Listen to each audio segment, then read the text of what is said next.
जय गोपीजन वल्लभा गिरिवरधारी जय गोपीजन वल्लभा गिरिवरधारी जय गोपीजन वल्लभा गिरिवरधारी यशोदानंदना भजनरंजन यशोदानंदन भजनरंजन यशोदानंदन भजनरंजन यशोदानंदन भजनरंजन यमुना तीरावनचारी यमुना तीरावनचारी यमुना तीरावनचारी यमुना तीरावनचारी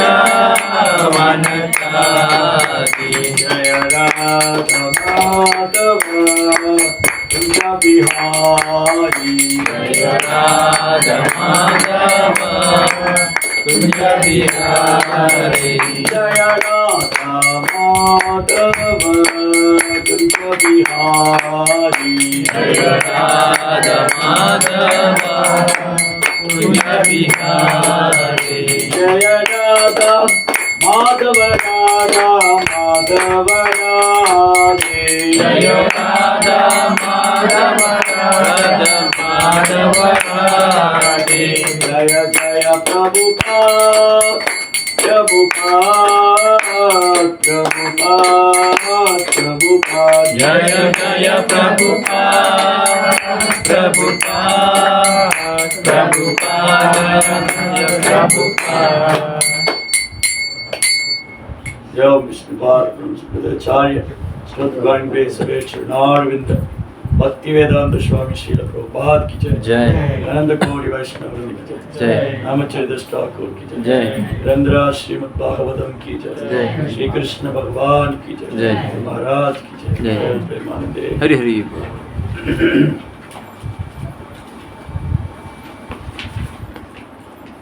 श्रीमद् भागवतम முதலாம் ஸ்கந்தம் 9வது அத்தியாயம் பீஷ்மதேவரின் மறைவு. படிக்கிற ஸ்லோகம் வந்து 33.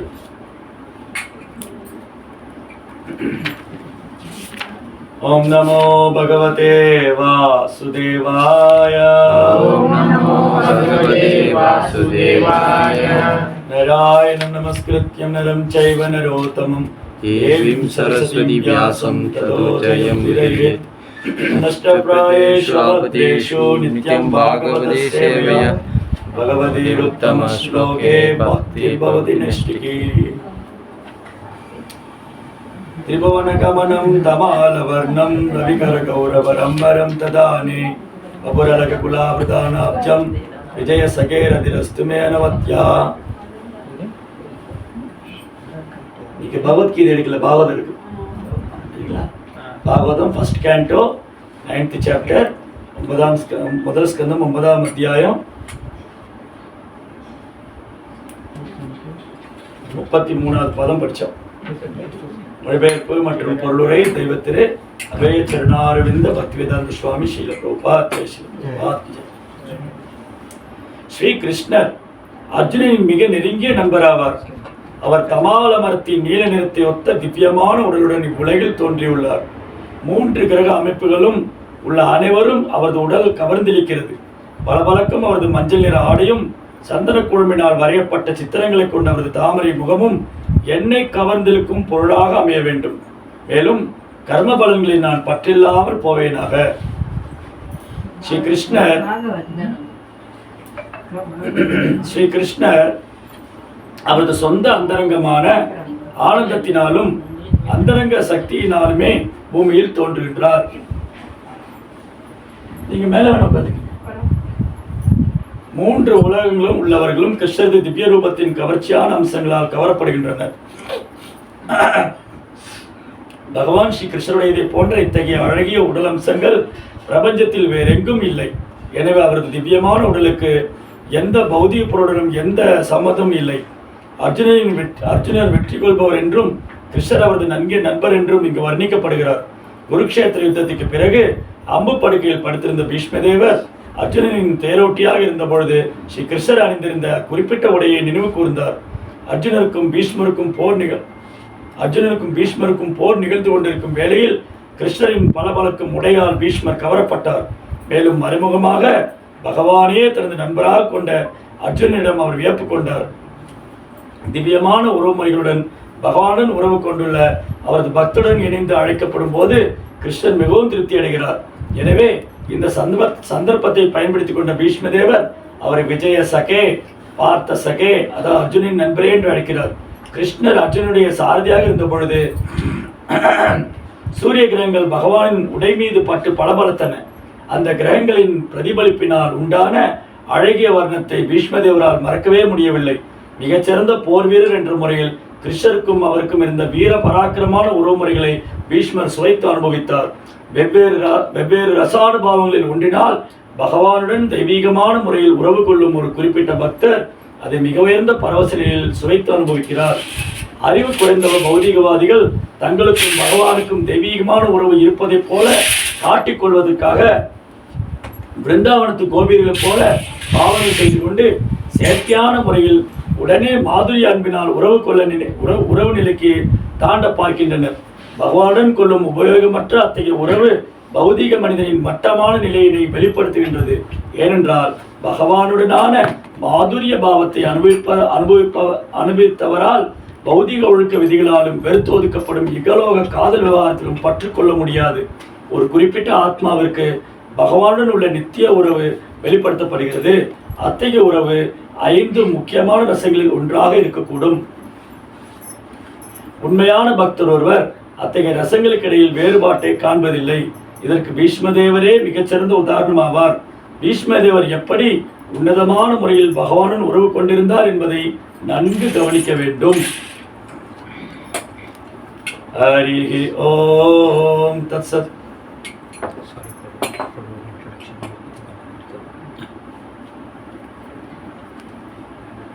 ஹரே கிருஷ்ணா. ஸோ பிரபு எவ்வளோ பேருக்கு தெரியும்? எவ்வளோ பேர் பார்த்துருக்கீங்க? ஸோ எல்லாரும் பார்த்துருக்காங்க, எல்லாம் ஏற்கனவே வந்தவங்க தானே. ஸோ பிரபு வந்துட்டு பெரம்பலூர் இந்தியாவில் வந்துட்டு அவர் பிரபு டெம்பிள் சேர்மனாக இருக்கிறாரு. பிரபு இப்போ அங்கே ஆலயங்கள் கட்டிக்கிட்டு இருக்கிறாரு. ஸோ பிரபு வந்து சொல்லின ஜெபதக சுவாமிஸில் குரு மகாராஜோடைய சீடர்.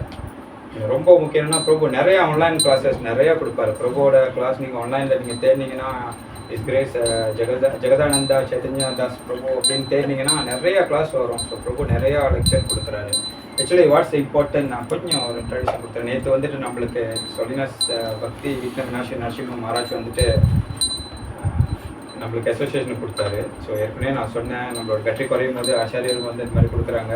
ஸோ இன்றைக்கி இன்னொரு தூய்மையான பக்தர் குரு மகாராஜோட சீடரான அவர் வந்துட்டு நம்மளுக்கு கருணையை கொடுக்க போகிறாரு. இப்போ நம்ம என்ன செய்யணும்னா ஒன்றே ஒன்று தான். என்ன செய்யணும்? ஒரே ஒரு விஷயம் தான் இப்போ நம்ம செய்யணும். ஸோ பிரபு வந்து முக்கியமான கதைகளை வந்து பேச போகிறார். முக்கியமான விஷயங்கள், நம்ம வாழ்க்கைக்கு தேவையான விஷயங்களை சொல்ல போகிறார். ஒரே ஒரு கதுவை நீங்கள் திறந்து வச்சிருக்கணும். ஸோ பிரபு வாய்னால பேசுவார். ஒரே ஒரு கதுவை நீங்கள் திறக்கணும். ஸோ அந்த காதை வந்து கொஞ்சம் திறந்து வச்சாதான், கொஞ்சம் நல்லா திறந்து வச்சு நல்லா கேளுங்க. அந்த சொல்கிற விஷயங்கள் வந்துட்டு நம்ம இருதயத்துக்கு போகிற மாதிரி வச்சுங்க. ஸோ நம்ம வாழ்க்கையில் பக்தியில் வந்து நம்ம மேலும் முன்னேறலாம். ஸோ ஹரே கிருஷ்ணா.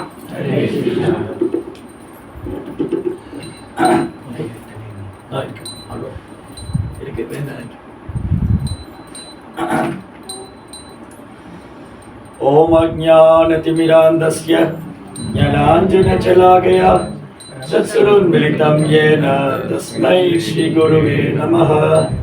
नमो विष्णुपादाय कृष्णप्रेष्ठाय भूतले श्रीमदे भक्तिवेदान्तस्वामीति नामिने. नमस्ते सारस्वती देवे गौरवाणी प्रचारिणे निर्विशेष शून्यवादी पाश्चात्यदेशधारिणे. जय श्री कृष्ण चैतन्य प्रभु नित्यानंद श्री अद्वैत गदाधर श्रीवासदि गौर भक्तवृंद. हरे कृष्णा कृष्णा कृष्णा हरे हरे, हरे राम राम राम हरे हरे. हरे कृष्णा हरे பக்தர்களுக்கு இனிமையான மாலை வணக்கம். இன்றைய சத்சங்க வகுப்புல வந்து கலந்துட்டு இருக்கிற எல்லா பக்தர்களுக்கும் என்னுடைய பணிவான நமஸ்காரம். இன்னைக்கு வந்து ஸ்ரீமத் பாகவதத்தில் நம்ம பீஷ்மருடைய பிரார்த்தனை, மிக அழகான பிரார்த்தனை. இது அவருடைய அனுபவம், எக்ஸ்பீரியன்ஸ். பீஷ்மருடைய ரியலைசேஷன். பீஷ்ம தேவர் எப்படி உணர்ந்தார் பகவானை, பகவான்கிட்ட எப்படி பிரார்த்தனை செஞ்சாரு, அவர் வாழும்போது எப்படி வாழ்ந்தாரு, உடலை விடும்போது என்ன பண்ணார், வாழும் கலை மரணம் அடையும் கலை ரெண்டுமே கற்றுக் கொடுத்துருக்கார். பீஷ்மர் வந்து வாழும்போது நம்ம எப்படி கிருஷ்ணருக்கு சேவை பண்ணணும், உடலை விடும்போது எந்த மாதிரி மனோபாவத்தில் இருக்கணும், ரெண்டுமே கற்றுக் கொடுத்துருக்காரு. ஸோ பீஷ்மர் அம்பு படுக்கையில் படுக்கிற வரைக்கும் அவர் அரசியல் விவகாரத்தில் ஈடுபட்டு இருந்தார். கௌரவர் பக்கம் யுத்தம் பண்ணிட்டு இருந்தார். அப்புறம் அர்ஜுனுடைய அம்புகளால் தாக்கப்பட்டு பீஷ்மர் அம்பு படுக்கையில் படுத்திருக்கார். அப்போ மகாபாரத யுத்தம்லாம் முடிஞ்சு யுதிஷ்டிர மகாராஜா அஸ்தினாபுரத்து அரியாசனத்தில் உட்கார வச்சாச்சு. அவர் இந்த உலகத்துக்கே சக்கரவர்த்தி. அப்போ யுதிஷ்டிர மகாராஜா வந்து ரொம்ப ஃபீல் பண்ணுறாரு. அவருக்கு என்ன வருத்தம்னா, நான் ஒருத்தர் மன்னர் ஆகிறதுக்கு எவ்வளோ பேரை கொண்டிருக்கேன்.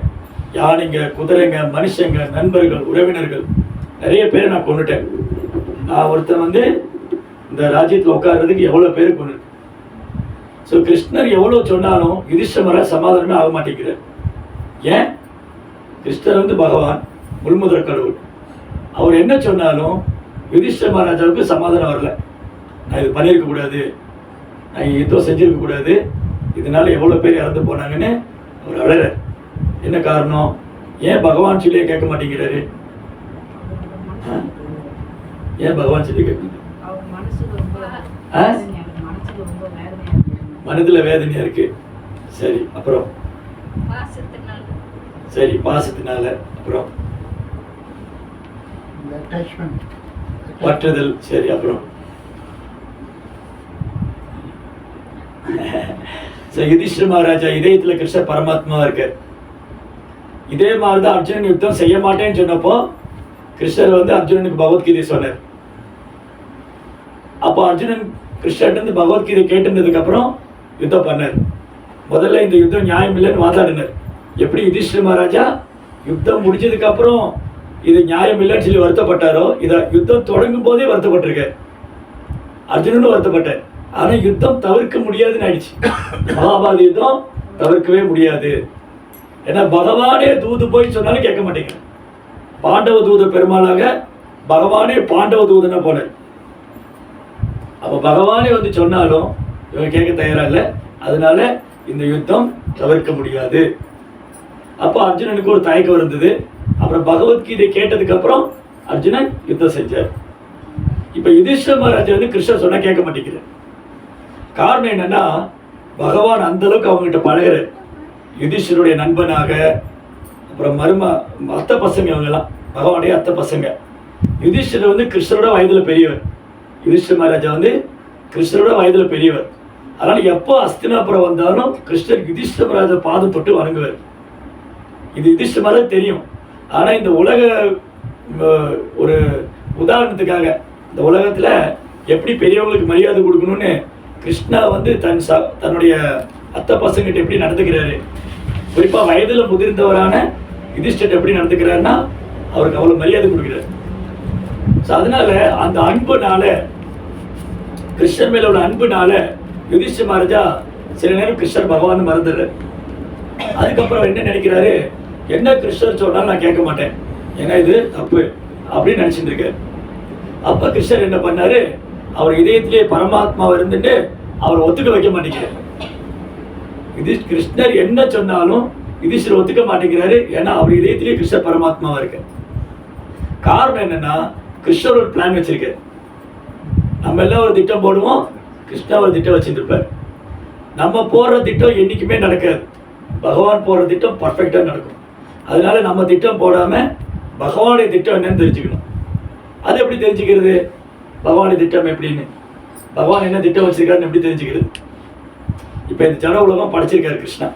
கிருஷ்ணா வந்து ஜட உலகத்தை படைச்சிருக்காரு. நம்ம என்ன நினச்சிட்டு இருக்கோம், இதை அனுபவிக்கிறதுக்காக இந்த ஜட உலகத்தில் வந்துட்டோம், நல்லா அனுபவிக்கணும், இன்னைக்கு விஞ்ஞான முன்னேற்றம் நிறைய ஆயிடுச்சு. நீ கைக்குள்ளேயே உலகம் இருக்கு, இதுல எல்லாம் பார்த்துக்கிறாங்க. இது வந்து ஒரு பெரிய மாயை, அப்படியே நேரத்தை விழுங்கிடும். மொபைலில் விளையாட்டு, கேளிக்கை, சோம்பேறித்தனம், இதெல்லாம் நம்ம ஆன்மீக முன்னேற்றத்துக்கு பெரும் தடையானது. மாயா வந்து கிருஷ்ணரை மறக்கடிக்கும். அப்போது இந்த பௌதிக உலகம் இன்னைக்கு விஞ்ஞான முன்னேற்றங்கிற பேரில் பகவானை மறந்துருக்கிறதுக்கு என்னென்ன திட்டம் போடணுமோ போட்டுக்கிட்டே இருக்காங்க. அப்போ என்ன நினச்சிக்கிட்டு இருக்காங்க, இந்த உலகம் அனுபவிக்கிறதுக்கு இருக்கிற வரைக்கும் எல்லாத்தையும் அனுபவிச்சிடணும், அப்புறம் ஒரு நேரம் செத்து போயிடுவோம், அதனால் அனுபவிச்சிடணும், இப்படி நம்ம திட்டம் போடுறோம். ஆனால் கிருஷ்ணர் என்ன திட்டம் போட்டிருக்காருன்னு எப்படி தெரியும் நமக்கு? கிருஷ்ணரோட பிளான் எப்படி நமக்கு தெரியும்? நம்ம பிளான் மேலே பிளான் போட்டுகிட்டே இருக்கோம், சம்டைம் அது ஃபெயில்யூர், சக்ஸஸ் ஆகிறதே இல்லை. ஸோ கிருஷ்ணாவுடைய பிளான் எப்படி நம்ம தெரிஞ்சுக்கிறது? கிருஷ்ணாவுடைய பிளான் வந்து ஆச்சாரியர் மூலமாக தெரிஞ்சுக்கலாம். ஏன்னா ஆச்சாரியோடைய பிளான், குருவோடைய திட்டமும் பகவானுடைய திட்டமும் ஒன்று தான். அப்போ பிரபுபார் என்ன சொல்கிறாரு, பகவானுடைய திட்டம் என்னென்னா நம்மளை திரும்பி ஆன்மீக உலகத்துக்கு அழைச்சிட்டு போகணும். நம்ம திட்டம் என்னது, இங்கே வசதியாக வாழணும். ரெண்டு பொருந்தது. நம்ம இங்கே இந்த தற்காலிகமான இடத்துல நிரந்தரமாக இருக்க முயற்சி பண்ணுறோம், அது சாத்தியம் இல்லை. இந்த தற்காலிகமான உலகத்தில் தற்காலிகமான உடல் எடுத்துக்கிட்டு தற்காலிகமாக இன்ப துன்பத்தை அனுபவிக்கிறோம். ஆனால் உண்மையில் நம்ம இந்த தற்காலிகமான உலகத்தை சேர்ந்தவங்க அல்ல. இந்த உடல் நமக்கு தற்காலிகமானது, நம்ம இந்த உடம்பும் கிடையாது, இங்கே பெறக்கூடிய விஷயங்கள் எல்லாமே தற்காலிகமானது. இப்போ நிரந்தரமானது எது? ஆத்மா நிரந்தரமானது, பகவான் நிரந்தரமானவர், பக்தி தொண்டு நிரந்தரமானது, ஆன்மீக உலகம் நிரந்தரமானது. அங்கே திரும்பி போகணும். இது புரியாமல் நம்ம இங்கே திட்டம் போட்டுகிட்டே இருக்கோம். அப்போ கிருஷ்ணர் வந்து இது நீ புரியாமல் பண்ணிட்டு இருக்க அப்படின்னு புரிய வைக்கிறதுக்காக இங்கே வர. அது வந்து எப்படி புரிஞ்சுக்கிறது? அவருடைய திட்டம் என்னன்னு தெரிஞ்சுக்கிறதுக்காக தூய பக்தியை அமைச்சு வைக்கிறார். நம்ம பிரபுபாடி திட்டம் என்னது? பிரபுபாடி திட்டம் நம்மளை பகவான்கிட்ட அழைச்சின்னு போகணும். கிருஷ்ணாவுடைய திட்டம் என்னது? நம்மளை அவர் உலகத்துக்கு அழைச்சிட்டு போகணும். அப்போ ரெண்டும் ஒன்று தான். கிருஷ்ணாவுடைய திட்டமும் நம்மளை அவர்கிட்ட அழைச்சின்னு போகிறது, அவர் உலகத்துக்கு திரும்ப வரணும். பிரபுபாடி திட்டமும் நம்மளை பகவான்கிட்ட எடுத்துன்னு போகணும். இதுதான் ரெண்டு பேருடைய திட்டமும் பிளானும் ஒன்று தான். நம்ம பிளான் தான் டிஃப்ரெண்ட்டாக இருக்குது. ஸோ எப்போ நம்ம பிளான் வந்து இதோட கோயின்சைட் ஆகுதோ தென் அவர் லைஃப் இஸ் சக்ஸஸ். எப்போ வந்து நம்ம போடுற திட்டம் வந்து இந்த திட்டத்தோடு ஒத்து போகுதோ, கிருஷ்ணாவுடைய திட்டத்துக்கும் பிரபுபாடி திட்டத்துக்கும் எப்போ ஒத்து போகிற மாதிரி நம்ம திட்டம் போடுறோமோ அப்போ நம்ம சந்தோஷமாக இருக்கலாம். அதனால இந்த நவீன காலத்தில் பௌதிக ஆசைகள், பௌதிக பற்றுதல், இதுலேருந்து நம்ம வெளியில் வரணும். ஸோ இது நாள் வரைக்கும் பீஷ்ம தேவர் என்ன பண்ணிட்டு இருந்தாரு? உலக விஷயங்களில் ஈடுபட்டு இருந்தாரு. இப்போ அம்பு படுக்கையில் படுத்துட்டு இருக்காரு. அப்போ கிருஷ்ணர் என்ன பண்ணாரு? அவர் யுதிஷ்டிர மகாராஜரை பீஷ்மட்ட அழைச்சினாரு. ஏன்னா பீஷ்மா வந்து பிதாமகா, வெறும் தர்மத்தை அறிஞ்ச ஒரு பெரிய தர்மவான், பெரிய ஒரு பண்டிதர். ஸோ பீஷ்மாட்ட அழைச்சிட்டு வர. இப்போ என்ன பண்ணார்? பீஷ்மாட்ட யுதிஷ்டர் கேட்குறாரு, நான் பண்ணது சரியா தப்பா, தர்மம் என்ன, ஒரு ராஜாவுடைய தர்மம் என்ன, ஒரு ஸ்திரியோடைய தர்மம் என்ன, ஒரு குல தர்மம் என்ன, பிராமணனுடைய தர்மம் என்ன, இந்த மாதிரி பல கேள்விகளை கேட்குறாரு. ஸோ பீஷ்மா வந்து ஒன்றுக்கா பதில் சொல்லிட்டே வர. யுதிஷ்டிர மகாராஜா வந்து கிருஷ்ணா என்ன பண்ணுவார்? கிருஷ்ணா வந்து அப்படியே ஒன்றும் தெரியாத மாதிரி பாண்டவர்களை கூட்டிகிட்டு வந்துட்டு பீஷ்மர் பக்கத்தில் நிறுத்தி வச்சுட்டு அங்கே அப்படியே மௌனமாக நிற்கிறார். அப்போ பீஷ்மர் பார்க்குறாரு, யார் இவர்? இவர் பரமபுருஷோத்தமனான முழுமுதற் கடவுள், அகிலாண்ட கோடி பிரம்மாண்ட நாயகன், பரமாத்மா, பரம்பொருள், அனைத்துக்கும் ஆதாரம், பரம சத்தியம். அவர் தான் பகவான். அந்த பகவான் வந்து இந்த பாண்டவர்கிட்ட ஒரு நண்பனாக, தூதனாக, சாரதியாக, உறவினனாக நடந்துக்கிறார். அதெல்லாம் சொன்னார், யுதிஷ்டிரன் நீ எவ்வளோ பாக்கியம் பண்ணியிருக்கணும், உன் பக்கத்தில் நிற்கிறாரே அவர் யார் தெரியுமான்னு அப்படின்னு சொல்லிட்டு பகவானை புகழ்ந்துட்டு அவர் என்ன பண்ணாரு? அவர் உடலை விட முடிவு பண்ணிட்டார். பீஷ்மா என்ன பண்ணாரு? இந்த உடலை விட முடிவு பண்ணாரு. அப்போ பிரார்த்தனை செய்கிறார். இது வரைக்கும் என்னுடைய மனசு வேறு வேறு விஷயங்களில் ஈடுபட்டது. இப்போ நம்ம மனசு இருக்கு இல்லையா, இந்த மனது தான் வந்து ரொம்ப ரொம்ப ஆபத்தான ஒன்று. நம்மளுடைய எதிரியோ இந்த மனசு தான், நம்ம நண்பனும் இந்த மனசு தான். நமக்கு எதிரியோ நண்பரோ வேறு யாருமே இல்லை, வெளியில் யாருமே கிடையாது. நமக்கு எதிரியோ நண்பரோ யாரும் கிடையாது. யாருடைய மனது ஒரு கட்டுப்பாட்டில் இருக்கோ அந்த மனது அவனுக்கு நண்பன். யாருடைய மனது ஒரு கட்டுப்பாட்டில் இல்லையோ அந்த மனது அவனுக்கு எதிரி. இதுதான் பகவத்கீதையுடைய 6ஆம் அத்தியாயத்தில் பகவான் சொல்றார். பந்தூர் ஆத்மானம் ஆத்மானம் ஆத்மானாம் விபுராத்மன. நம்மளுடைய எதிரியும் நம்ம நண்பன் தான், நம்ம மனது தான். நம்ம நண்பரும் நம்ம மனது தான். இந்த மனது இப்போ மனதுன்னு பேசுகிறமே, மனது இருக்கா பார்த்துருக்கீங்களா? யாருக்கா மனசு இருக்கா? எப்படி மனது இருக்குன்னு சொல்கிறோம்? யாராவது நீங்கள் பார்த்துருக்கீங்களா? கொஞ்சம் காமிக்க முடியுமா? அவங்க மனசு எடுத்து காமிக்கிறீங்களா? அப்போ ஏன் காட்ட முடியல? ஏன் பார்க்க முடியல? அப்போ இருக்கிறதுக்கான சாட்சி என்ன? மனசு இருக்குங்கிறதுக்கான சாட்சி என்ன? எனக்கு மனசு கேட்குறேன், உனக்கு மனசாட்சியே இல்லையா அப்படி கேட்பாங்கல்ல. உனக்கு மனசாட்சியே இல்லை, அப்போ காமிங்க, கொஞ்சம் செல்ஃபி எடுத்து காமிங்க, இல்லை ஃபோட்டோ பிடிச்சி காமிங்க. நம்ம ஃபோட்டோ பிடிச்சிக்கிறோம், செல்ஃபி பிடிக்கிறோம் இல்லையா? அது மாதிரி மனசை ஏன் செல்ஃபி பிடிக்க முடியல? அப்போ மனசு இருக்கா இல்லையா? இருக்கா? எவ்வளோ பேர் மனசு இருக்குன்னு சொல்கிறீங்க? மனசு இருக்குன்னு சொல்கிறவங்க கை தூக்குங்க.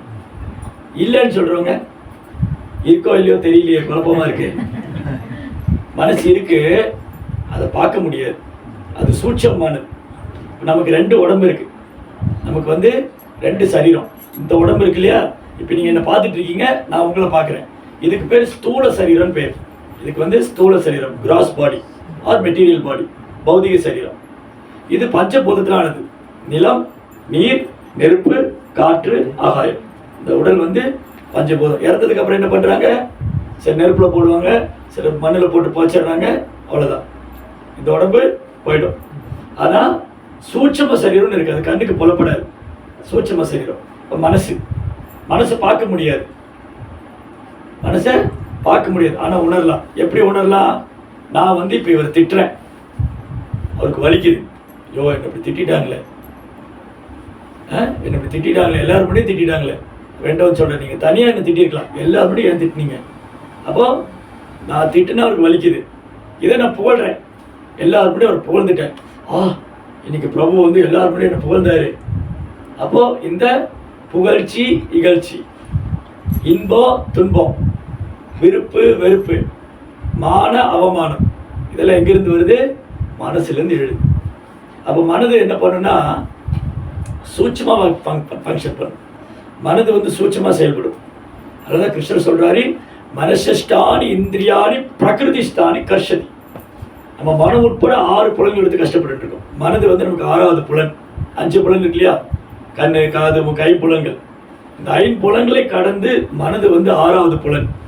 மனது வந்து 6வது புலன். மனதோட வேலை என்னது? மனது ஏதாவது வேலை பண்ணிக்கிட்டே இருக்கும். ஒரு நிமிஷம், ஒரு செகண்ட் எதையோ யோசிக்காமல் இருக்கிறோமா? மைண்டு வந்து வேலை பண்ணும். மைண்டு வந்து மனசு வந்து 3 வேலை பண்ணும். மனது என்ன பண்ணும்? 3 வேலை. என்ன 3 வேலை பண்ணும்? எதையாவது யோசிச்சுட்டே இருக்கும், திங்கிங். எதாவது திங்க் பண்ணிகிட்டே இருப்போம். இங்கே போயிடலாமா, அங்கே போயிடலாமா, இது பண்ணலாமா, அது பண்ணலாமா, இன்றைக்கி என்ன சமைக்கலாம், இன்றைக்கி யார்கிட்ட பேசலாம், யார்கிட்ட ஃபோன் பண்ணி பேசலாம், பிளான் போட்டுக்கிட்டே இருக்கும். மனதோட வேலை மனது இருப்பதற்கான அறிகுறி எண்ணங்கள் வந்துக்கிட்டே இருக்கும். திங்க் பண்ணிகிட்டே இருக்கும். திங்கிங், அப்புறம் ஃபீலிங், அதை உணர்றது, அனுபவிக்கிறது. திங்கிங், ஃபீலிங் அண்ட் வில்லிங், செயல்படுத்துவது. எண்ணுதல், உணர்தல், அனுபவித்தல். இந்த 3 மனது இருக்கிறதுக்கான அறிகுறி. மனது இருக்குங்கிறதுக்கான அறிகுறி என்னதுன்னா எண்ணுதல், உணர்தல், அனுபவித்தல். Thinking, feeling and willing. So பீஷ்மர் என்ன சொல்கிறாரு? இது வரைக்கும் என் மனசை வந்து என் குடும்பத்தார் மேலே ஒரு கௌரவங்க, இவங்களுக்கு பாதுகாப்பு தரணும், அஸ்தினாபுரத்து அரியாசனத்தை பாதுகாக்கணும், இந்த மாதிரி பல விஷயங்கள் ஈடுபடுத்தினேன். இப்போ நான் இந்த உடலை விட போகிறேன். அதனால என் மனம், என் புத்தி, என் சிந்தனையெல்லாம் பகவான் மேலே நிறுத்த போகிறேன். பகவானுடைய தாமரை பாதத்தில் நிறுத்த போகிறேன். அப்போது மனதோட வேலை இது. எண்ணுதல், உணர்தல், அனுபவித்தல். எதையாவது நினச்சிக்கிட்டே இருப்போம், அதை வந்து அதை அனுபவிக்கணும், அதுக்கப்புறம் அதை உணரணும். எண்ணுவது, உணர்வது, அனுபவிப்பது, செயல்படுத்துவது, இதெல்லாம் மனதோட வேலை. ஏதாவது விஷயத்தை நினச்சிட்டே இருப்போம். அதுக்கப்புறம் அதை எப்படி எடுத்துக்கிறது, எப்படி அதை வாங்கிக்கிறது, எப்படி அதை அனுபவிக்கிறது. அப்புறம் நான் தான் அனுபவித்தேன், நான் அனுபவிக்கணும். ஸோ ஃபஸ்ட்டு வந்து மனம். புத்தி இருக்கா எல்லாருக்கும்?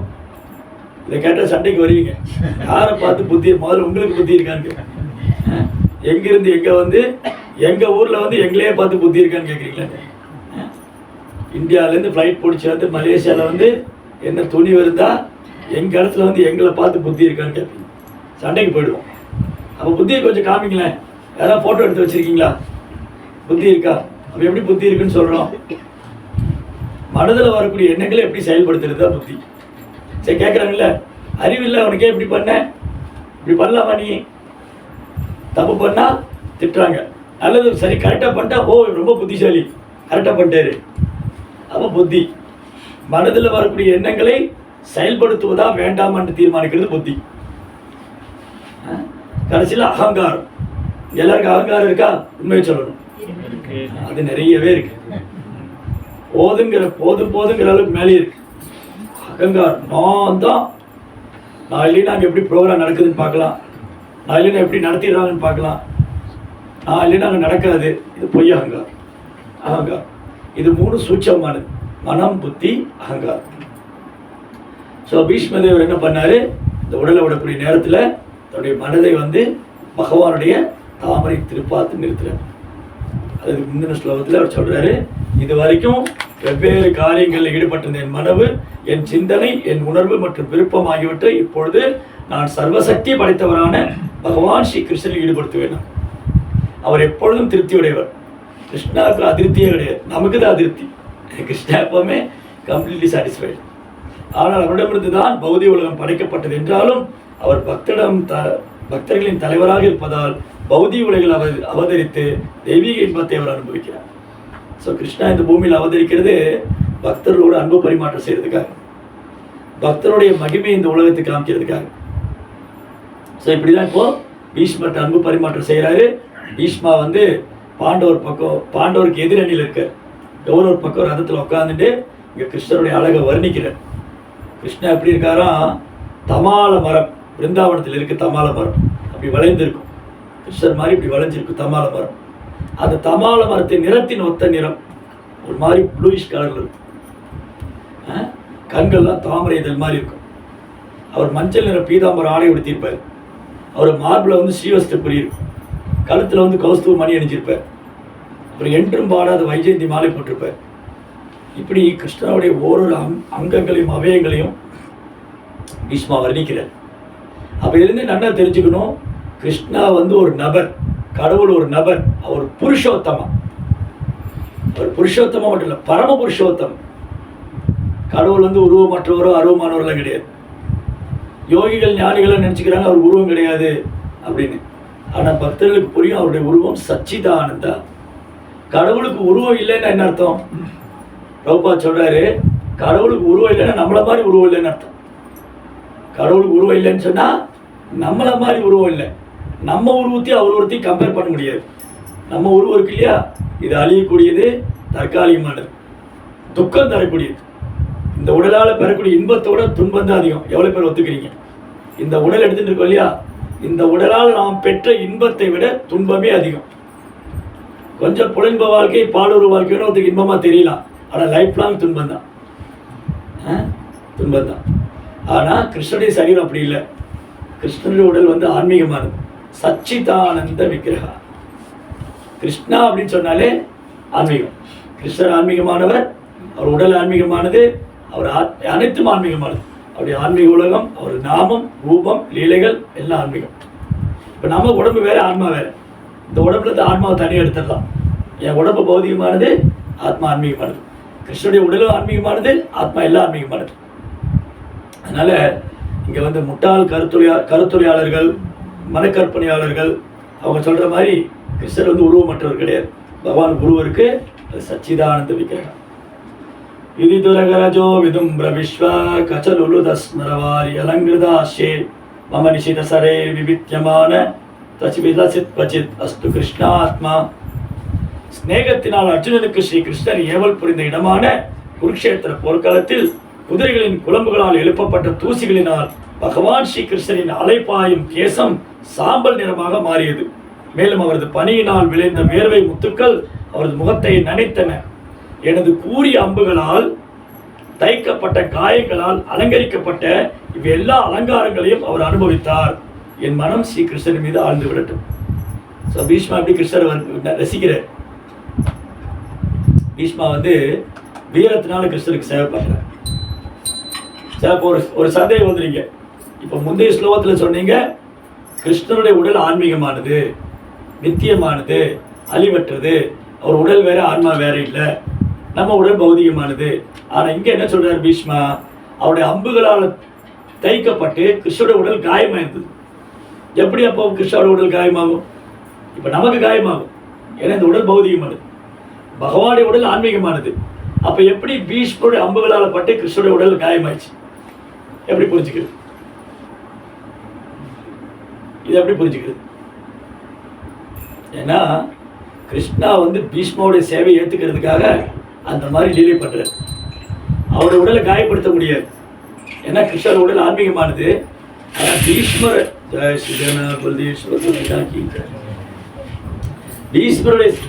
சந்தோஷப்படுத்துறதுக்காக, பீஷ்மருடைய சேவையை ஏற்றுக்கொள்றதுக்காக அவர் அந்த அம்புகளால் தாக்கப்பட்டு அதை அனுபவிக்கிறார்.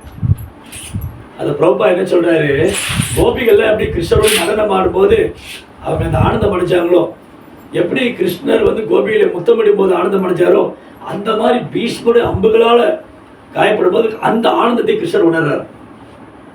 அதுதான் அன்பு பரிமாற்றம். பகவானுக்கு பக்தனுக்கு இருக்க அன்பு பரிமாற்றம் வந்து யோகிகள்ட்டையும் ஞானிகள்ட்டையும் கிடையாது. கடவுளுக்கு உருவம் இல்லைங்கிறவட்ட என்ன அன்பு பரிமாற்றம் இருக்கும்? உட்காந்துட்டு கடவுளுக்கு உருவம் கிடையாது ஒரு அன்பு பரிமாற்றம் கிடையாது. அது ஒரு வரட்டு தத்துவமாக தான் இருக்கும். ஆனால் இங்கே பீஷ்மா வந்து கிருஷ்ணருடைய உடல் அழகை வர்ணிக்கிறாரு.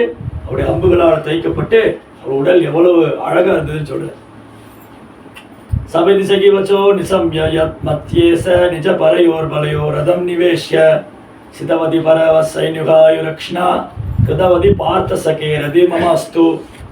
பகவான் ஸ்ரீ கிருஷ்ணர் அவரது நண்பரின் உத்தரவை ஏற்று அர்ஜுனுடைய சேனைக்கும் துரியோதனின் சேனைக்கும் மத்தியில் தேரை ஓட்டினார்.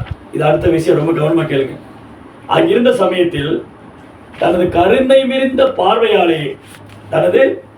மிகுந்த பார்வையாலேயே எதிர்த்தரப்புள்ள படைப்பிரிவின் ஆயுளை குறைத்து விட்டார். இதை வந்து அவர் தன் பார்வையை செலுத்தியே செய்து விட்டார். அந்த கிருஷ்ணரின் மீது என் மனம் நிலைக்கட்டும். இதுதான் கிருஷ்ணர் ஆயுதம் ஒன்றும் எடுக்க வேண்டாம். கிருஷ்ணா வந்து மகாபாரத யுத்தம் நடக்கும்போது சொன்னாரு, நான் ஆயுதமே எடுக்க மாட்டேன். அப்போ துரியோதனன் நினைச்சான், கிருஷ்ணர் என் பக்கம் இருந்த என்ன பிரயோஜனம், அவர் தான் ஆயுதம் எடுக்க மாட்டேன்னு இருக்காரு. அதனால நாராயண சேனை நான் வாங்கிட்டுறேன். என்ன நடந்தது? மகாபாரத யுத்தம் தொடங்கிறதுக்கு முன்னாடி கிருஷ்ணர் யாருக்கு உதவி செய்ய போறா? 2 பேரும் துவாரிக்கு போயிருக்காங்க. அர்ஜுனனும் போயிருக்காரு, துரியோதனும் போயிருக்காரு.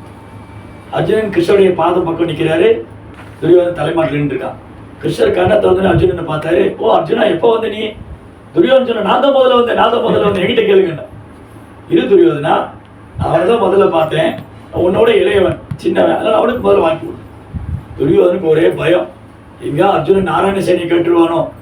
ஏன்னா யது சைன்யத்தை இது வரைக்கும் இந்த பூமியில ஜெயிச்சவங்களே யாரும் கிடையாது. பகவானுடைய சைன்யத்தை, நாராயண சைன்யத்தை ஜெயிச்சவங்க இந்த உலகத்துல யாரும் கிடையாது, 3 உலகத்திலையும் கிடையாது. அதனால துரியோதனன் நினைச்சுன்னா அந்த நாராயண சைன்யம் போல என் பக்கம் வந்துடணும், இங்க அர்ஜுனன் கேட்டுருவானோ பயந்துன்னு இருக்கான். அப்போ கிருஷ்ணன் கேட்ட, அர்ஜுன் அவனுக்கு என்ன வேணும்? மகாபாரத யுத்தம் நடக்க போகுது, நான் வந்து ஆயுதம் எடுக்க மாட்டேன், நான் வேணுமா, என்னுடைய நாராயண சேனை வேணுமா? அப்போ அர்ஜுனன் சொன்னா, கிருஷ்ணா வெற்றியோ தோல்வியோ நீங்க பக்கம் இருந்தா போதும், உங்க படைகள்லாம் எனக்கு வேணாம். துரியோதனுக்கு சந்தோஷமா போயிடுச்சு. வாடா விட்டாலா இருக்கா அர்ஜுனன், நாராயண சேனை எடுத்தா இன்னொன்று ஜெயிச்சிருப்பானே அப்படின்னு நினைச்சுட்டு நாராயண சேனை பக்கம் வேணும்னு. இப்போ என்னாச்சு? கிருஷ்ணர் அர்ஜுனன் பக்கம் இருந்தாரு, தேரோட்டியா தான் இருக்காரு. நாராயண சேனை முழுதும் கௌரவ பக்கம் போயிடுது. ஆனா கிருஷ்ணர் என்ன பண்ணாரு? தன் கடைக்கண் பார்வையை செலுத்தியே எதிர்த்தரப்புல ஆயுள பாதி குறைச்சிட்டாரு. அவன் லைஃபே முடிச்சு போச்சு. கிருஷ்ணர் பார்த்தா லைஃப் முடிச்சுது. இது துரியோதனுக்கு புரியல. அதனாலதான் பக்தர்களுக்கு தான் புரியும் பகவானுடைய கருணைன்னு. இப்ப பீஷ்மர் புரிஞ்சுட்டார். அர்ஜுனன் ரொம்ப புத்திசாலி, கிருஷ்ணரை செலக்ட் பண்ணிட்டார். அதுதான் துரியோதனன் கேட்பான், சார் இவன் சகுனி கேட்பான் துரியோதன்ட்ட, நீ துவாரகை போனே என்னாச்சுன்னா. அவருக்கு ஏன்னா சகுனிக்கு நல்லா தெரியும், இவன் கிருஷ்ணரை தன் பக்கம் எடுத்துன்னு வருவான்னு பார்த்தா நாராயண சேனையை வாங்கிட்டு வர முட்டாளே. ஏன்னா கிருஷ்ணர் எங்க இருக்காரோ அங்கதான் வெற்றி. எத்திர யோகேஸ்வர கிருஷ்ணா எத்திர பார்த்தரோ தனுத்தரா தத்திர ஸ்ரீ விஜயோ போது திருவாநீதி மதிர்மம. எங்க கிருஷ்ணர் இருக்காரோ, எங்க அர்ஜுனன் இருக்காரோ அங்க செல்வம், வெற்றி, அசாதாரணமான வலிமை இருக்கும். இது துரியோதனுக்கு புரியல. ஏன்னா பக்தன் இல்லை. பக்தன் இல்லாதவனால பகவானை புரிஞ்சிக்க முடியாது, அர்ஜுனனை புரிஞ்சுக்க. அதெல்லாம் பீஷ்மர் புரிஞ்சுட்டாரு. அர்ஜுனன் ரொம்ப புத்திசாலி, கிருஷ்ணரை தன் பக்கம் எடுத்துட்டான். அவன் புத்திசாலி தனத்தினால இல்லை, அவன் கிருஷ்ணர் மேலோட அன்புனால. எனக்கு வெற்றியோ தோல்வியோ கிருஷ்ணா என் பக்கம் இருந்தால் போதும், அவர் என் கூட இருந்தால் போதும். அடுத்து என்ன சொல்றாரு? ஜபகித பிரதானா முகம் நிரீக்ஷ சஜன வதாத் முகஸ்ய தோஷ புத்தியா குமதி மகரத் ஆத்ம வித்யாயஸ் சரணரதி பரமஸ்தஸ்யமே அஸ்து. போர்க்களத்தில் தனக்கு முன் இருந்த வீரர்களையும் சேனாதிபதிகளையும் பார்வையிட்ட அர்ஜுனன் அறியாவினால் கலக்கமடைந்து காணப்பட்ட பொழுது பகவான் அவருக்கு ஆன்மீக அறிவை புகட்டி அவரது அறியாமையை கலைத்தார். அவரது தாமரை பாதங்கள் எப்பொழுதும் என் மனதை கவர்ந்திழுக்கும் பொருளாக அமையட்டும். சரிங்களா? என்ன அறியாம நான் இந்த உடம்பு இதை அனுபவிக்கணும். அப்போ இந்த பௌதீக உலகத்து மேல உள்ள கவர்ச்சியினால நம்ம பல பல விஷயங்கள்ல மைண்ட் டிவைட் ஆகிருக்கும். யங்ஸ்டர்ஸ்க்கு வந்து இந்த ஃபோனு, மொபைல் ஃபோனு, பௌதிகமான விஷயங்கள், புலன்ப விஷயங்கள், ஸோ மெனி திங்ஸ். யா நம்ம வந்து சிட்டிக்குள்ளே போனால், நம்ம நகரத்துக்குள்ளே போனால் எப்படி இருக்குது? கிருஷ்ணர் மறக்கிறதுக்கு என்னென்ன திட்டம் போட்டு வச்சுருக்காங்க. பெரிய பெரிய மாலு, ஷாப்பிங் மாலு, தி ஸ்டார், பெரிய பெரிய இண்டஸ்ட்ரீஸ், பெரிய பெரிய textile, so many things, so many. நிறைய விளையாட்டு மைதானங்கள், விளையாட்டு கேளிக்கை விடுதிகள், கிளப்பு, பாரு கண்டுபிடிச்சிக்கிட்டே இருக்காங்க. புதுசாக விளையாட்டு கண்டுபிடிக்கிறாங்க, எப்படிலாம் அனுபவிக்கலாம். ஸோ இது வந்து இந்த புலன்பம் வந்து அதிகமாக இருக்க அது கிருஷ்ணான்றது ரொம்ப தூரம் கொண்டு போயிடும். கிருஷ்ணான்றது ரொம்ப இதாக அறியாமை. நான் அனுபவிக்கணும்னு நினைக்கிறது அறியாமை. ஆனால் கிருஷ்ணா அனுபவிக்க நினச்சா நம்ம உண்மையாக அனுபவிக்கலாம். ப்ராப்பா என்ன உதாரணம் தருவார்? இப்போ வந்து கண்ணாடி இருக்கு இல்லையா? கண்ணாடியில் போய் நான் என்னை பார்க்குறேன். அப்போ கண்ணாடியில் இருக்கிற பிம்பம் வந்து அழகாக தெரியணும். கண்ணாடியில் தெரியக்கூடிய பிம்பம் அழகாக இருக்கணும். அப்போ என்ன பண்ணணும்? கண்ணாடியில் தெரியக்கூடிய பிம்பம் அழகாக இருக்க வேண்டுமானால் நான் என்ன செய்யணும்? என்ன அழகுபடுத்திக்கணும். நான் என்ன அழகுபடுத்திட்டு கண்ணாடி முன்னாடி போனால் அதில் பிம்பம் அழகாக தெரியும். அதே மாதிரி தான் கிருஷ்ணருக்கு சேவை பண்ண நம்ம அழகாகிட்டே இருப்போம். கிருஷ்ணரை மறந்துட்டு அசிங்கமாயிடும். அவ்வளோதான், இது சிம்பிள். ஸோ அதனால் கிருஷ்ணரை மறந்துருக்கிறதா அறியாமை. அப்போது பகவான் என்ன பண்ணார்? அதுக்கு தான் பகவத்கீதை கொடுத்துருக்காரு, ப்ராப்பர் விளக்கம் கொடுத்துருக்காரு. பக்தர் சங்கத்தில் வந்து பகவத்கீதை படிக்கிறது, பகவானுக்கு சேவை செய்கிறது, பக்தர்களுக்கு சேவை பண்ணுறது, நாமஜபம் செய்கிறது, இதெல்லாம் பண்ணும்போது நம்ம படிப்படியாக அறியாமையிலிருந்து விடுபட்டு, நான் இந்த உடல் என்ற அறியாமையிலிருந்து விடுபட்டு நான் பகவானுடைய சேவகன், நான் ஆத்மா, உடம்பு கிடையாதுங்கிறதுல உறுதியாகும். அதனால பக்தர் சங்கம் ரொம்ப ரொம்ப அவசியம்.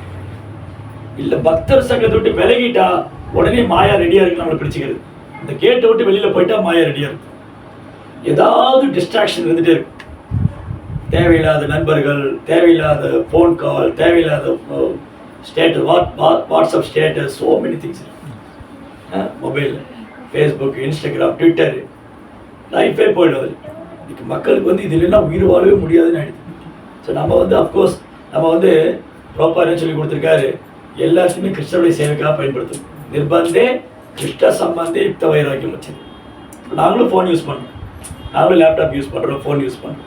இதுக்கு பகவானே சேவைக்காக, கிருஷ்ண பக்தியை பிரச்சாரம் பண்ணுறதுக்கு, இது மாதிரி ப்ரோக்ராம் வந்து கண்டக்ட் பண்ணுறதுக்கு. ஸோ இந்த அட்வான்ஸ் டெக்னாலஜியை நம்ம பயன்படுத்திக்கணும். இந்த டெக்னாலஜியில் எல்லாமே நம்ம பண்ணிட்டு தான் இருந்தோம்.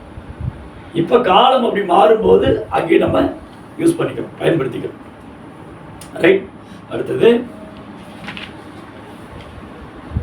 ஸ்வநிகமமபகாய மத் பிரதிஜ்ஞாம் ரதம் அதிகர்த்தும் அவலுப்தோ ரதஸ்தஹ திரதரத சரணோ அப்யாத் சரக்குர் ஹரிரிவஹந்தும் இமம் கதோத்தரியஹ.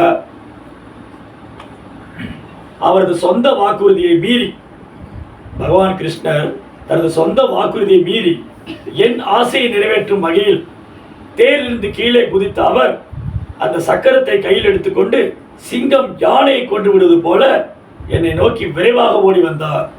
வழியில் அவரது மேலாடையும் சரிந்து கீழே விழுந்தது. ஏன்னா ஒரு நாள் யுத்தத்தில் பீஷ்மர் சபதம் போட்டு வந்திருக்காரு. ஏன்னா துரியோதனன் சொன்னா, நீ பிதாமகரே, நீங்கள் பாண்டவரை கொல்ல மாட்டேங்கிறீங்க, நீங்கள் அவங்க மேலே கருணை காமிக்கிறீங்க, நீங்கள் எனக்கு துரோகம் பண்ணுறீங்க அப்படின்னு ரொம்ப மோசமான வார்த்தையால் துரியோதனன் வயதில் பெரியவர்னு கூட பார்க்காம பீஷ்மரை தரக்குறைவா பேசினார். பீஷ்மர் சொன்னார், உனக்கு என் மேல் நம்பிக்கை இல்லை, நான் உண்மையாக யுத்தம் பண்ணிட்டு இருக்கேன், உனக்கு என் மேல் நம்பிக்கை இல்லை, நாளைக்கு நான் அர்ஜுனனை கொல்லுவேன், நாளைக்கு நான் அர்ஜுனனை கொல்லுவேன், இல்லாட்டி அந்த வாசுதேவரை ஆயுதம் எடுக்க. வாசுதேவர் என்ன பண்ணியிருக்காரு, சபதம் போட்டிருக்காரு, நான் ஆயுதம் எடுக்க மாட்டேன், நான் அதை பொய்யாக்குவேன், நான் உடைப்பேன். அடுத்த நாள் வந்து பீஷ்மர் பயங்கரமா யுத்தம் பண்றாரு. அர்ஜுனனுக்கு உயிருக்கு ஆபத்து. ஒரு அஸ்திரமோசமா இடி மாறி மின்னல் மாறி வருது. அர்ஜுனுடைய காண்டிபம் வந்து கையிலெல்லாம் அறுந்து போயிடுது. அர்ஜுனுடைய கிரீடம் பறந்து போகுது ஒரு அஸ்திரத்துல. அடுத்த அஸ்திரம் அர்ஜுனன் தலை காண போயிடும். கிருஷ்ணர் புரிஞ்சுட்டாரு, பீஷ்மனுக்கு ஒரு முடிவோடு தான் வந்திருக்காரு அப்படின்னு. அப்ப என்ன பண்ணாரு, ரதத்திலிருந்து குதிச்சு அங்க நிறைய உடைச்சு போன ரதம் எல்லாம் இருந்தது, அதோட வீல் சக்கரத்தை எடுத்துட்டு போற பீஷ்மரை ஓங்கி அடிக்கிறதுக்காக. அந்த லீலையை இங்க நினைவு கொள்றாரு. கிருஷ்ணா எவ்வளவு கருணை வாய்ந்தவர், கிருஷ்ணா எவ்வளவு கருணை வாய்ந்தவர். ஒரு பக்தனுடைய உயிருக்கு ஆபத்து, பீஷ்மா வந்து அர்ஜுனன் கொல்லணும்னு வந்திருக்காரு. இன்னொரு பக்தன் வாக்குறுதி கொடுத்துட்டு வந்திருக்காரு, அந்த கிருஷ்ணனுடைய வார்த்தையை நான் பொய்யாக்குவேன். இப்ப கிருஷ்ணனுக்கு ஒரே வழிதான், கிருஷ்ணாவுக்கு இப்போ ஒரே சாய்ஸ் தான், என்னது, அவருடைய வார்த்தையை பொய்யாக்கும். அர்ஜுனனையும் காப்பாற்றணும், பீஷ்மனுடைய வார்த்தையும் காப்பாற்றணும். இது ரெண்டும் நடக்கலைன்னா கிருஷ்ண பக்தர்கள் ஏமாத்துக்காரங்களாயிடும். இல்ல பக்தனா இருந்த என்ன பிரயோஜனம், நான் கிருஷ்ண பக்தனா இருந்தேன், கிருஷ்ணன் என்னை காப்பாத்தலையே, கிருஷ்ணன் அர்ஜுனனை காப்பாத்தலையே, அப்போ சரணடைந்த ஆத்மாவுக்கு அடைக்கலம் இல்லாம போச்சு. சரி, பீஷ்மா சபதம் போட்டு வந்திருக்காரு, இப்ப கிருஷ்ணர் அவருடைய வார்த்தையை உண்மையாக்கலைன்னா, ஓ பீஷ்மர்மா சும்மா வாயில தான் பேசுவாங்க, வாயில உடைச்சுடுவாங்க, அவங்க செயலில் பண்ண மாட்டாங்க, அவங்க வார்த்தையெல்லாம் பொய். அப்போ பீஷ்மருடைய வார்த்தையை பொய்யாக்க கூடாது, அர்ஜுனன் இருக்கக்கூடாது. அப்போ ஒரே வழிதான் இருக்கு, அவருடைய வார்த்தையை பொய்யாக்கும். கிருஷ்ணா தன்னுடைய வார்த்தையை பொய்யாக்கிட்டு பீஷ்மருடைய வார்த்தையை காப்பாத்திருக்காரு. அப்போ எந்த அளவுக்கு பக்தர்கள் நேசிக்கிறார் பாவம். இப்ப என்ன சொல்லுவாங்க, கிருஷ்ணரா அவர் சொல்றது ஒண்ணு செய்யறது ஒண்ணு. அன்னைக்கு மகாபாரத யுத்தப்போ சொன்னாரு ஆயுதம் எடுக்க மாட்டேன்னு, அன்னைக்கு பீஷ்மரை கொண்டு ஆயுதம் எடுத்துன்னு போனாரே அப்படின்னு கிருஷ்ணரை வந்து தவறா பேசலாம். அது கிருஷ்ணரை வந்து சந்தோஷமா ஏத்துக்கிறார். ஆமாப்பா, நான் சொன்ன வாக்குறுதி மீறிட்டேன், கரெக்டு தான், ஆனா என் பக்தன் சொன்னா அதை மீற மாட்டேன். அப்போ தன் வாக்குறுதியோட தன் பக்தனுடைய வாக்குறுதிக்கு கிருஷ்ணா எவ்வளவு இம்பார்ட்டன்ட் கொடுக்கும். அதுதான் சொன்னாரு, கௌந்தேய பிரதிஜானகி நமே பக்தம் பிரஷதி, அர்ஜுனா நீயே சொல்லி என் பக்தன் வீண் போக மாட்டேன். அது கிருஷ்ணரே சொல்லாமே, கிருஷ்ணரே சொல்லலாம் இல்லையா, என் பக்தன் வீண் போக மாட்டேன். ஏன் அர்ஜுனன் சொல்றாரு, ஒருவேளை கிருஷ்ணன் சொன்னா மாத்திட்டுருவாரு, அர்ஜுனன் சொன்னா மாத்த மாட்டேன். எவ்வளவு அழகா. விஜயரத குடும்ப ததோத்ரே திருதஹய தஸ்மின் தத்சதக்னிஷே பகவதிரதிரஸ்து மே முமுக்ஷுர் யமிகரதீஷதகதா ஸ்வரூபம். இறக்கும் சமயத்தில் எனது இறுதி கவர்ச்சி பரமபுருஷராகிய ஸ்ரீ கிருஷ்ணன் மீது நிலை பெறட்டும். வலது கரத்தில் ஒரு சாட்டையும் இடது கரத்தில் குழந்தையின் கனிவாளத்தையும் பிடித்திருக்கும் பகவான் கிருஷ்ணர் எல்லா வகையிலும் அர்ஜுனன் ரதத்துக்கு பாதுகாப்பாக மிகவும் கவனமாக இருந்தார். அர்ஜுனுடைய சாரதியின் மீது என் மனதை நான் ஒருமுகப்படுத்துகிறேன். குருக்ஷேத்திர போர்க்களத்தில் அவரை கண்டவர்கள் மரணத்திற்கு பிறகு அவரது சுய உருவங்களை பெற்றனர். குருக்ஷேத்திரத்தில் இறந்து போனவங்க யாருமே நரகத்துக்கு போல, எல்லாருமே பகவானுடைய கருணையால மிக உன்னதமான நிலை அடைஞ்சாங்க. சிலர் பகவானுடைய உலகத்துக்கு போனாங்க, சிலர் தேவலோகத்துக்கு போனாங்க, அவங்களுடைய சுயரூபத்தை அடைஞ்சாங்க. அதனால பீஷ்மா பாருங்க, கிருஷ்ணனுடைய அழகை மேலும் வர்ணிக்கிறார். ஒரு கையில சாட்டையை வச்சுட்டு இருக்கார் பார்த்த சாரதி, ஒரு கையில சாட்டையை வச்சுட்டு இருக்கார், ஒரு கையில குதிரையோட கடிவாளம் பிடிச்சிட்டு இருக்கார். அந்த குருக்ஷேத்திர போர்ல அந்த புழுதியெல்லாம் அவர் தலைமுடியெல்லாம் பட்டு பழுப்பு நிறமா மாறிடுச்சு. அவர் சூரியனை போல பிரகாசிக்கிறார். அப்படியே பகவானை பார்த்துட்டு அந்த உடலை விடணும்னு ஆசைப்படுறார்.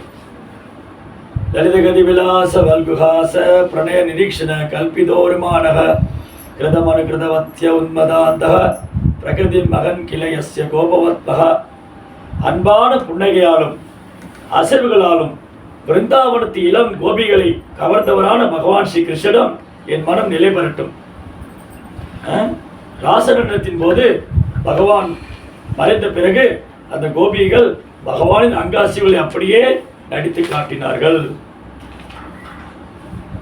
இப்போ கிருஷ்ணன் இப்போ பீஷ்மா ரொம்ப இன்டெலிஜென்ட். பீஷ்மா எப்படி புத்திசாலினா, கிருஷ்ணரையே புகழ்ந்துட்டா அவருக்கு திருப்தி வராது, அவன் பக்தரையும் சேர்த்து புகழ்ந்துட்டா பகவான் ரொம்ப சந்தோஷப்படுவார்.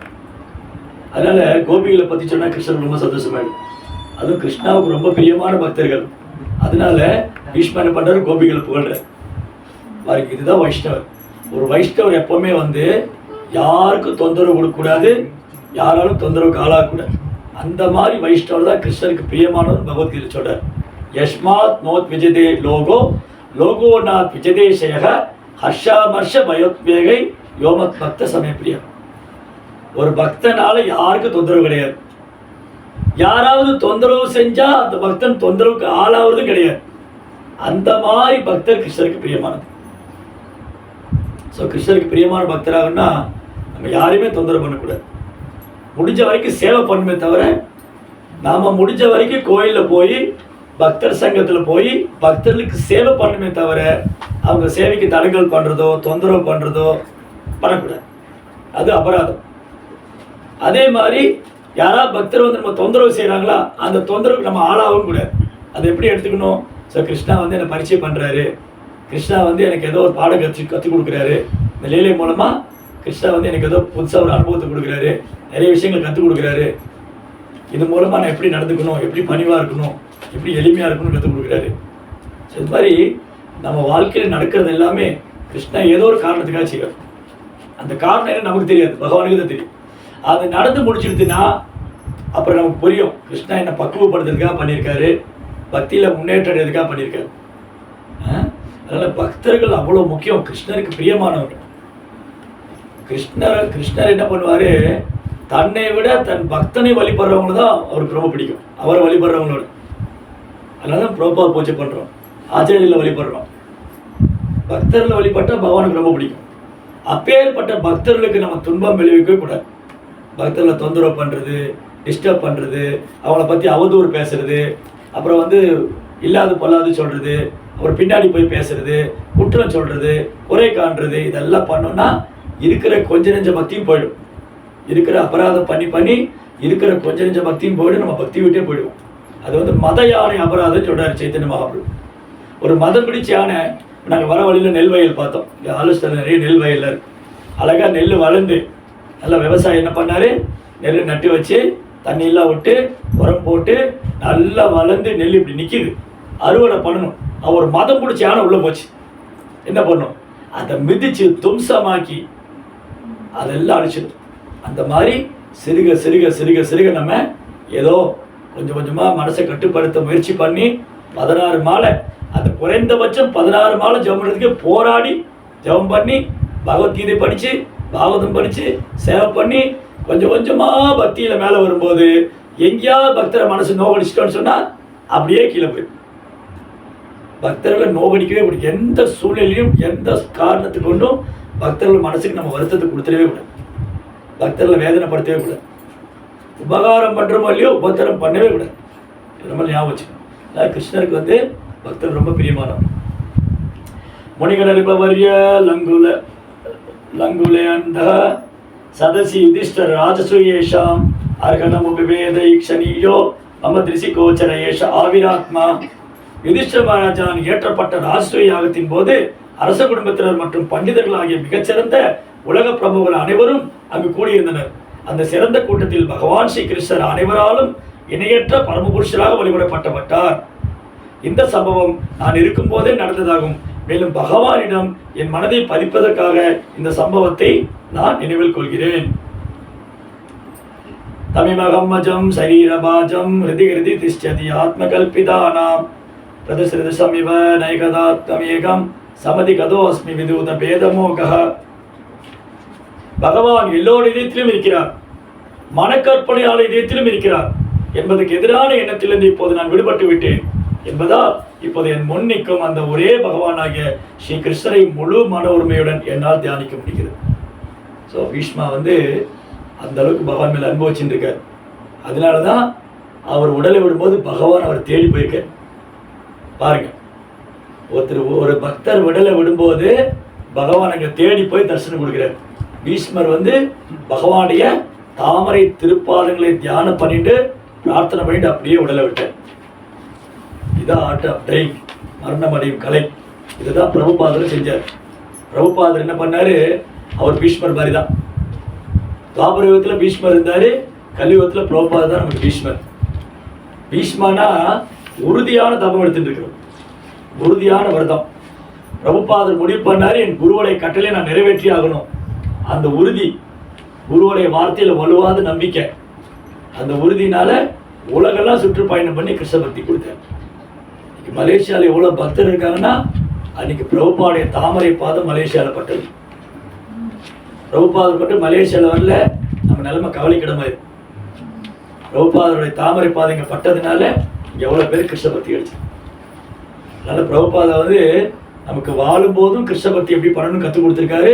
உடலை விடும்போது எப்படி உடலை விடணும், அவர் வந்து இந்த யூடியூப்ல இருக்கு, நீங்கள் பார்க்கலாம். பிரபுபாதர் உடலை விடும்போது ஒரு வார்த்தையாக பேசுவார். பாகவதம் வந்து 10ஆம் ஸ்கந்தத்தில் பிரம்ம விமோக லீலா, கிருஷ்ணனுடைய கன்றுகளையும் நண்பர்களையும் பிரம்மா கடத்தின்னு போன கதையை சொல்லிட்டு இருக்கார். ஒரு வார்த்தையாக தான் பேச முடியும். நீங்கள் அப்புறம் யூடியூப்ல பார்க்கலாம், அந்த வீடியோ இருக்கு, யாராவது பார்த்துருக்கீங்களா? அதுக்கு முன்னாடி ஒரு வார்த்தையாக தான் பேசுவார். சீடர்கள்லாம் சுற்றி உட்காந்து ரெக்கார்ட் பண்ணிட்டு இருப்பாங்க. அப்படியே சொல்லிட்டு அந்த கோபால் கிருஷ்ணரே நடிச்சுட்டு உடல் விட்டேன். அதனால பக்தர்கள் சங்கம், பக்தர் சங்கம் வந்து ஆன்மீக முன்னேற்றத்துக்காக, சேவை பண்றதுக்காக, பக்தி இல்லாதவங்களுக்கும் மற்ற பௌதிகத்தில் இருக்கிறவங்களுக்கும் வாய்ப்பு கொடுக்கறதுக்காக இந்த இயக்கம் வந்து கிருஷ்ண பக்தி இயக்கம் எல்லாருக்கும் நன்மை தரும். பக்தி பண்ணிட்டு இருக்கிறவங்க பக்தர் சங்கத்தில் வந்தால் முன்னேற்றம் கிடைக்கும், உற்சாகம் கிடைக்கும், ஆர்வம் பிறக்கும்.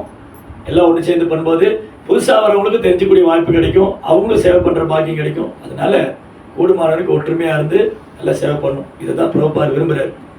பிரபுபாதர் என்ன விரும்புவார்? நம்ம எல்லாம் ஒற்றுமையாக இருந்து சேவை பண்ணணும். அதுதான் ரொம்ப ரொம்ப அவசியம். அதுக்கப்புறம் இந்த பௌதிக விஷயங்களால் கவரப்படக்கூடாது. பௌதிக பட்டுதல், பௌதிக ஆசை, உடல் சார்ந்த விஷயங்கள்லேருந்து நம்ம வெளியே வரணும்.